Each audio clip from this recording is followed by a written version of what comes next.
everybody. This is Eric Worre. Welcome back to NetworkMarketingPro.com. Here again with Randy Gage.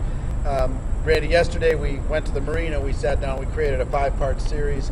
One of those 5 parts, it was too windy and it created some audio problems. So we sat down today back here at the Westin after doing a leadership event this weekend. And in part 2 of this, what I really wanted everybody to know is, and what I want to know a little bit more, is what's your story? Some people think that network marketing leaders were just born that way. They were just meant to be top level people. They came out of the womb and they started building an organization. And can you describe for people, how did you first get introduced to network marketing? What were your early years and what's the progress of your career and maybe some of the lessons that you learned? Well, I was in preschool. I found 12 kids. I said, if you each would give me 2 crayons a month.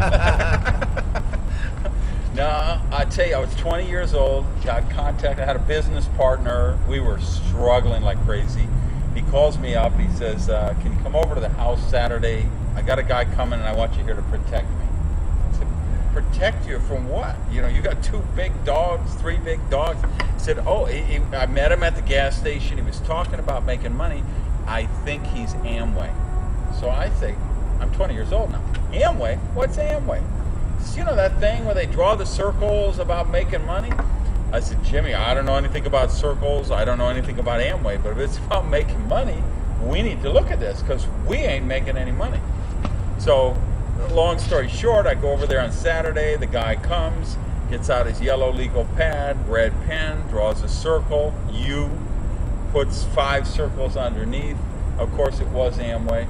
I was mesmerized. I joined on the spot. Unfortunately, I didn't make any money with that. I came to find out later, we were actually in Bill Britt's organization. Yeah. Bill is one of the rock stars of Amway, really gets systems, everything.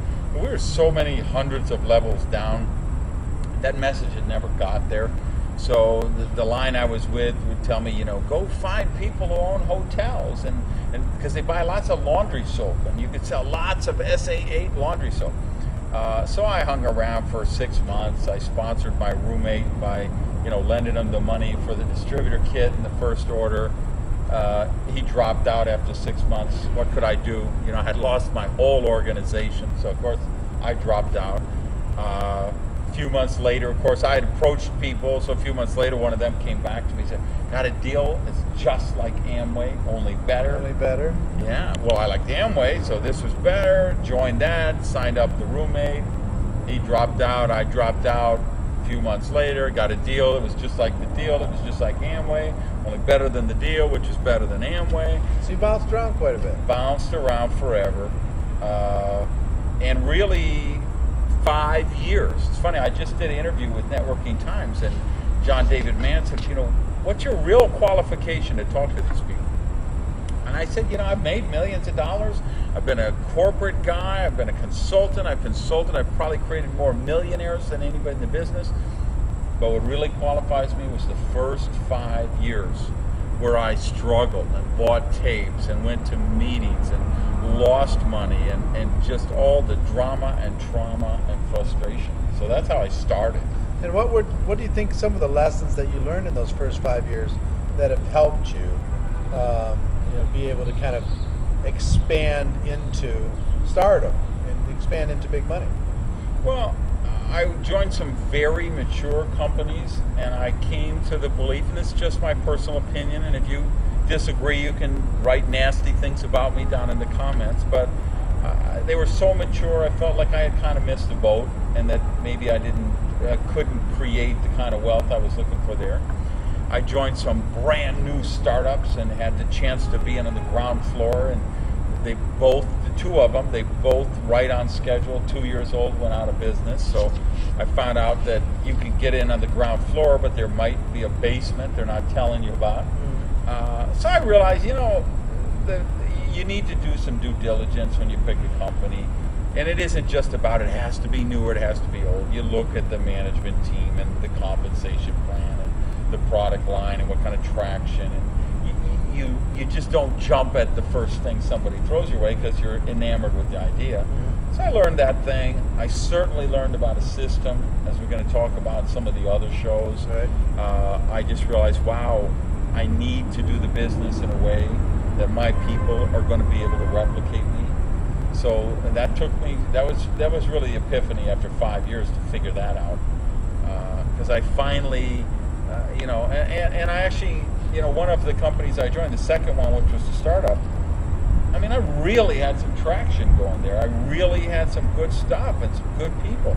And the company was good people. It was a good product line, but they didn't have the money. And, you know, the days, there was back in the day when you and I both started in the profession a long time ago, you know, people used to brag about that. You know, it's a mom and pop operation. We started it on our kitchen table, or we opened in 3 states, and now we're in 15 states. And Not those anymore. days, yeah. Those days are gone. Long, long gone. You need millions and millions of dollars to start a company, and the internet has made the world so flat that I don't even know if you can even open with just one country anymore. Yeah, it's hard.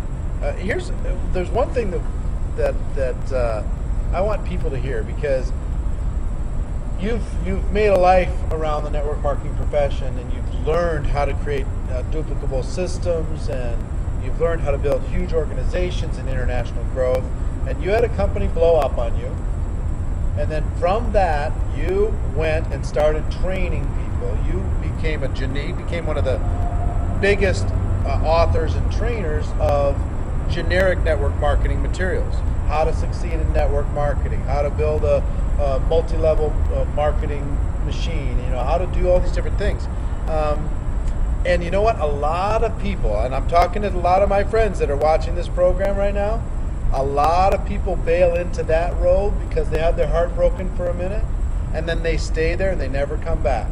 And the thing that I respect most about you is the fact that even though you've made millions helping other people, providing incredible value around the world, you decided, you know what, first of all, you weren't getting the residual income that you wanted, and second of all, you believed enough in your skills to be able to say, you know what, go out there and go after it. How would you talk about that transition?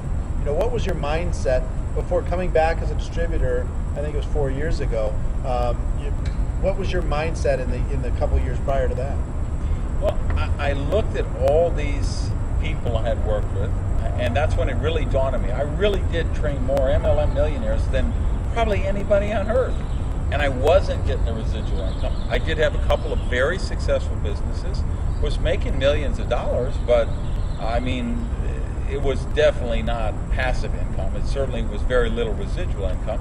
So I was always on planes. A lot of it was consulting projects with big companies, and they just want to suck the brain out of your head. They just want to own you. And I felt, you know, this is not congruent. I'm teaching all these people how to create passive income. I'm not getting it myself. I'm really the shoemaker with no shoes. And it was a little scary to say, do I really want to get out, dust off the whiteboard again, and get in the living rooms, and you know, I had a wonderful life, but to say, am I willing to do that again? But it was just a calling. I felt like I did need to do that. And then once I got in it, as you know, I just was so happy I did. I picked up like I had never left off, and to see the people breaking ranks and see them achieving their dreams and walking across the stage for the first time, they make their first rank, and buying their first suit or tie, making their first presentation. There's such a reward that comes from helping the people develop.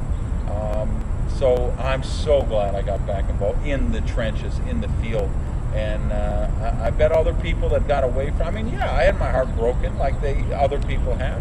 But I got to tell you, I think once you get this in your blood, it's so hard to get out of it, get it out of your blood. And you got to get up on that horse again. Yeah, so what? Companies went out of business. You know, look at today. I mean, major airlines are going to go out of business. Major car companies are going to go out of business.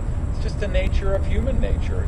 Things evolve, and people die, and new babies are born, and it's the cycle of life.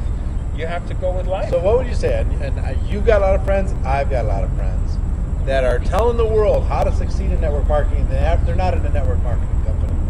they haven't picked one themselves, and then maybe they're afraid that, oh, if I do that, I'll lose my other business or something. What would you say to those people? Well, say put up or shut up, because it's interesting. I just finished the 4th edition of my first book, the MLM book, which I wrote in 2001. I just did the whole rewrote it, coming out in a couple of months. And you know what? Stuff has changed. It's not the same market it was in 2001. There's some stuff that wasn't working then that's working now. The environment has changed. Technology and the internet has changed stuff. Social media marketing has changed stuff. So, you know, there's some trainers out there still teaching the same crap they were teaching in 1974 and 1976. And they haven't sponsored anybody in 15 years. You remember the event we met at? We did our Joan Axe Mastermind event. Yep. And there was a lady up there on the platform, and she was doing a workshop, and I was saying, did I go back in time to 1976? I mean, this old, you know, hey, do you keep your options open? I mean, does anybody honestly believe this is still working in 2009? It's not. The things have changed. So if you're just a personal development trainer, or you're a goal-setting trainer, or a social media trainer, there's all these social media trainers, right, and they have no opportunity on the other side. They haven't figured out how to make any money doing it. Right. So, but if you're training in something that you can still be relevant in, great. But if you want to be relevant in network marketing and be a trainer in it, I think you have to be in the field and know what's working today. Yeah. Pick a company. My advice to you: pick a company. Show the world. If your stuff really works, show the world. And if it doesn't, if you're not willing to do that, like you said, it's so incongruent. There's such a disconnect. And so I would say that not just to those people. I did want to send a special message to some of my friends that do watch this show, because you know what? Come on, it's worth getting residual income. You know, you make almost $2 million a year doing what you do in the field, on top of what you do with your generic business that you've had for many years. It's worth having, and it's in the lifestyle and the camaraderie. I think it's the difference between when actors talk about doing movies and then they talk about doing theater. Yeah. They talk about doing theater, they get connected to people again. Yeah. You know, they're not just broadcasting, they're connecting, and it's an emotional experience for them. So I would encourage everybody to do that. But, well, look, again, we got 3 more episodes of this program. I appreciate the time. I hope you're getting value from this. Mr. Gage is an icon and a good friend, and I appreciate the time, you taking the time. Ladies and gentlemen, my hope for you is you decide to become a network marketing professional, that you decide to go pro. We together, we're changing the network marketing world. So everybody have a great day, and we'll see you next time. Bye-bye.